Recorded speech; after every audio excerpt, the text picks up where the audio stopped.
Hello guys, मेरे channel पर आप नए हैं तो प्लीज़ सब्सक्राइब कीजिए।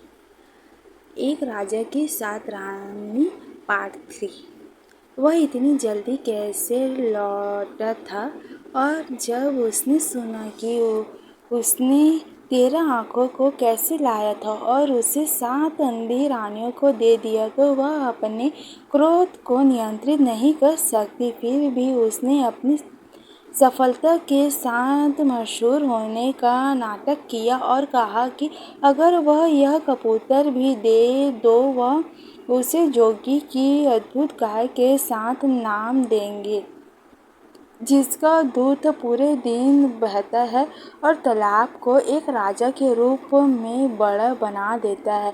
लड़का कुछ भी नहीं उसे कबूतर दे दिया। उसके बाद उसने पहले उसे गाय के लिए अपनी माँ से पूछने के लिए कहा और उसे एक पत्रक दिया जिस पर लिखा गया था, बिना किसी असफलता लड़के को मार डालो और उसके खून को पानी की तरह छिड़क दो।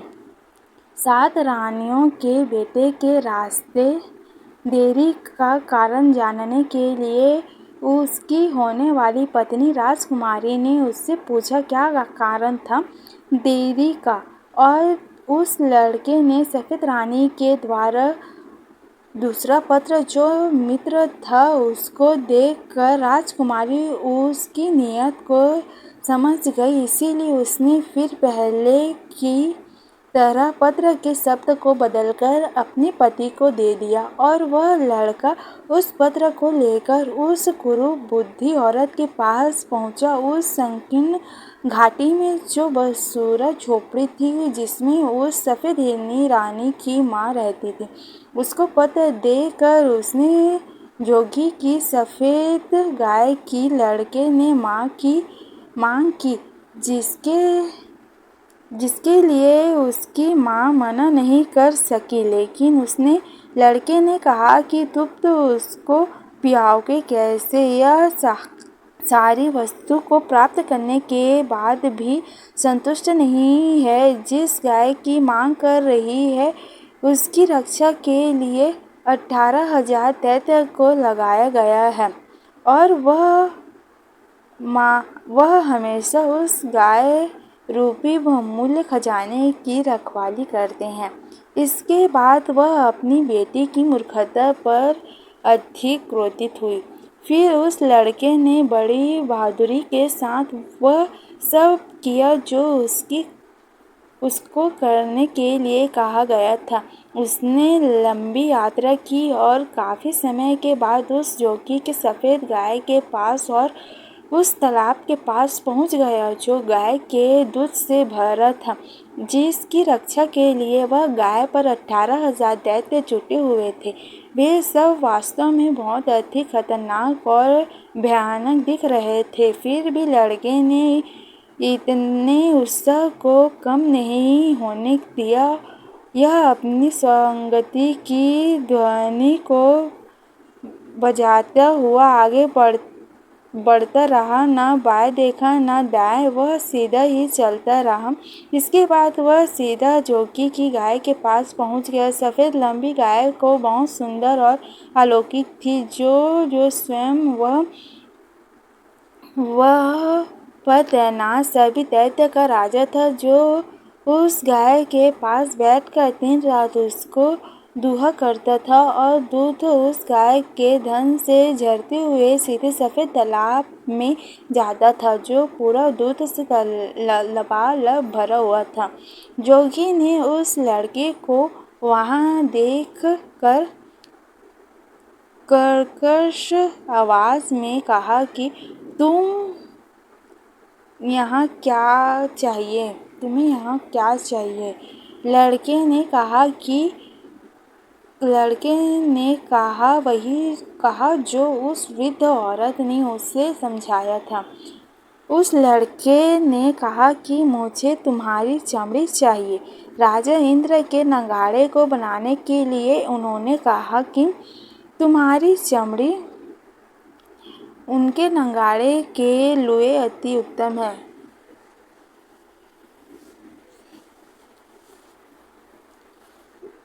इसको सुनते ही जोगी ने काँपना शुरू कर दिया, क्योंकि किसी जिन जोगी में यह सामर्थ्य नहीं है कि वह राजा इंद्र के आदेश को नकार सके। और लड़के पैरों पर गिरकर रोने लगा और कहा, जो तुम किसी तरह से मुझे छोड़ दोगे तो इसके बदले में मैं तुमको कुछ भी दे सकता हूँ, यहाँ तक अपनी सफ़ेद गाय को भी।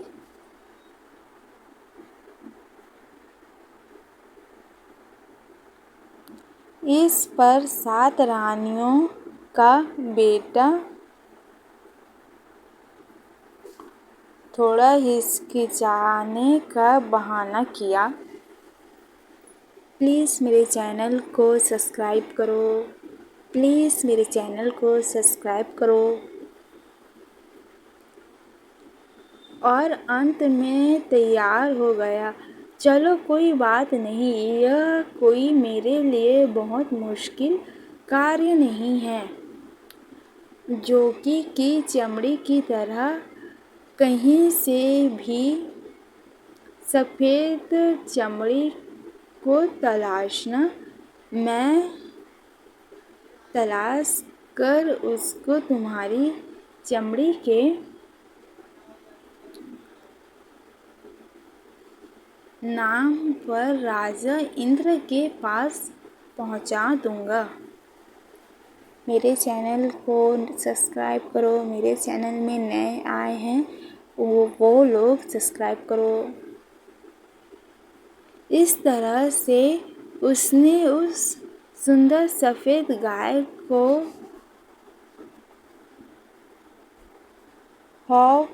कर अपने साथ लेकर वहाँ से चल दिया।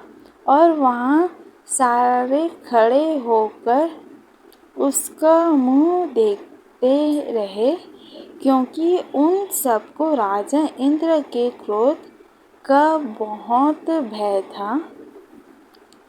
उसको लाकर अपने घर पर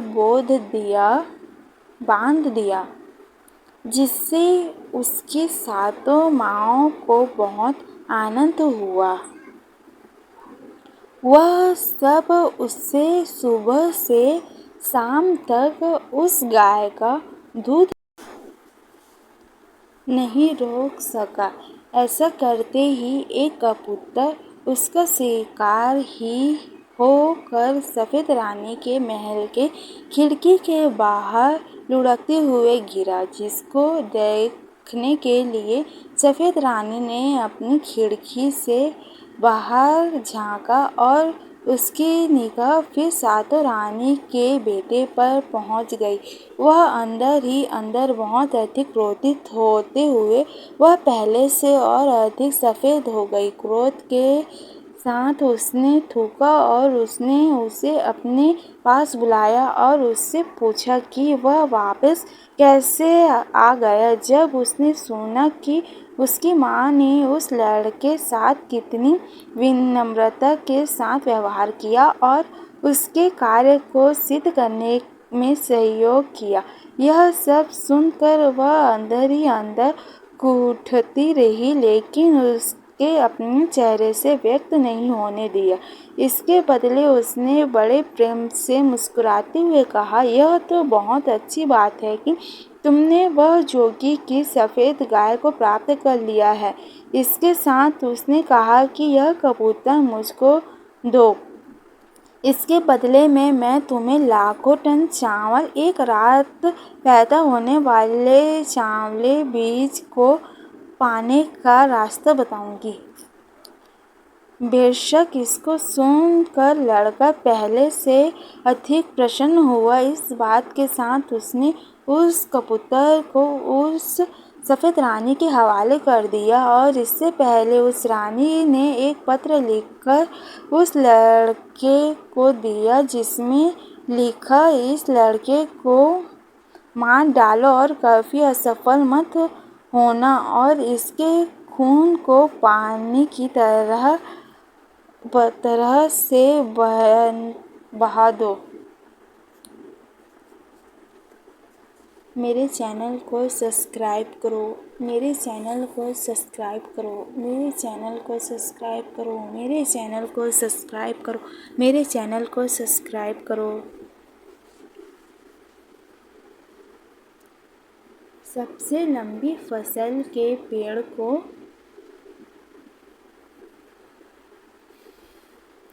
वहाँ से उखाड़ लिया, लेकिन जब वह सबको लेकर अपने घर की तरफ चला तो उसके पीछे से हजारों आवाज़ें एक साथ अकेंद्रित आने लगी।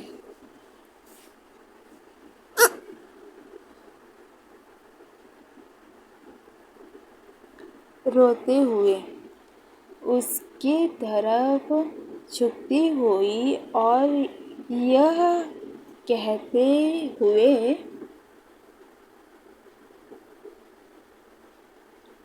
कृपया मुझे भी तोड़ लो और कृपया मुझको भी तोड़ लो।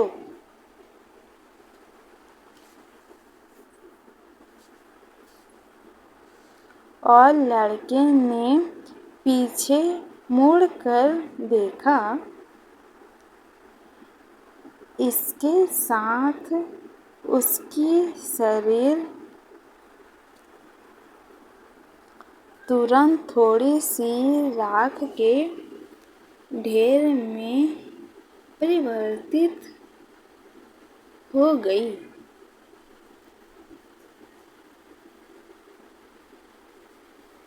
इसके अतिरिक्त वहाँ कुछ भी नहीं था।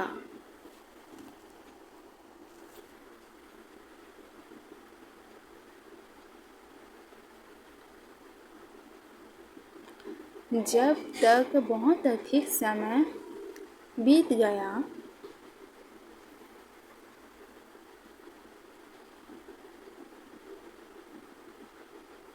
और वह लड़का वापस नहीं आया तो उस वृद्ध औरत को चिंता होने लगी।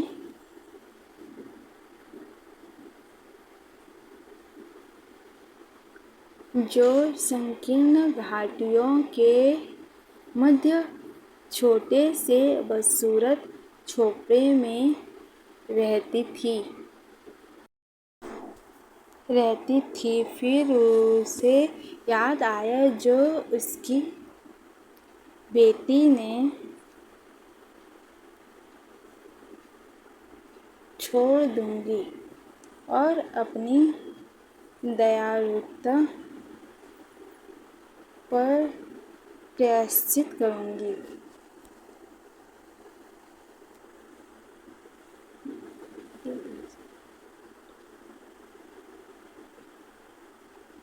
इस तरह से सात रानियों का बेटा आनंदपूर्वक अपनी माँ के पास वापस आ गया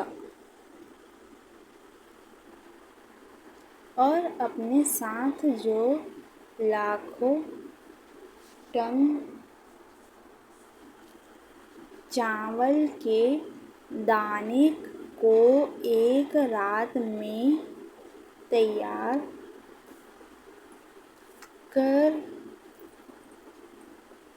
वाले चावल के बीज के साथ, जिसके कारण उसने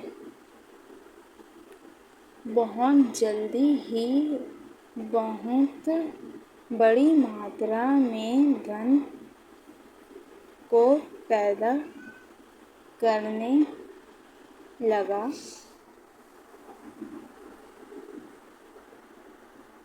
और उस राज्य का सबसे अधिक धनी आदमियों में से तंबर एक धनी आदमी बन गया। फिर वे अपने बेटे की शादी उस चालाक रानी से कर दिया जो सभी प्रकार की कल्पनाओं से परे थी, क्योंकि वह बहुत अधिक चालाक थी।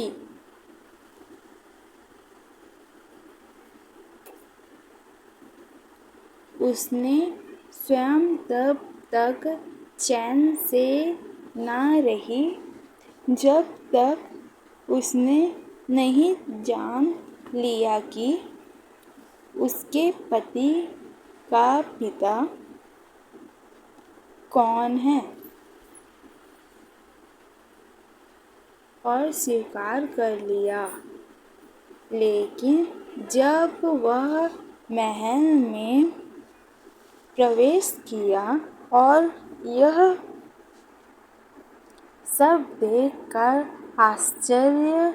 आश्चर्यचकित हो गया, तो उसने पाया कि यहाँ हर किसी के लिए खुद का प्रतिकृति था, और जब उसका मेजबान बड़े पैमाने पर परिधान किया गया, उसे सीधे निजी हॉल में ले जाया गया, जहाँ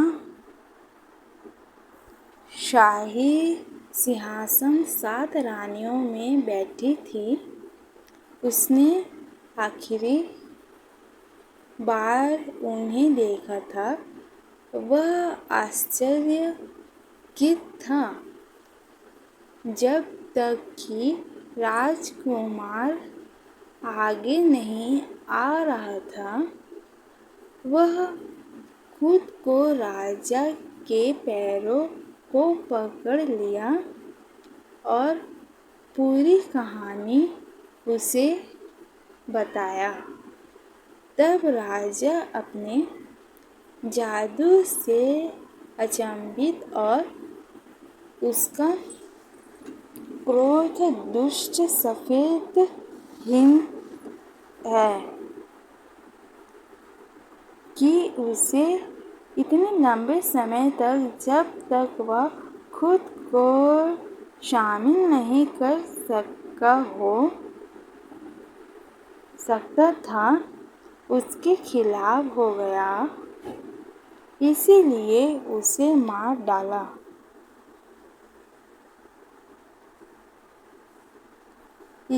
मार डाला गया था और उसकी कब्र पर गठित किया गया, और उसके बाद 7 रानियां अपने शानदार महलों में लौट आई और सब लोग खुशी से रहने लगे।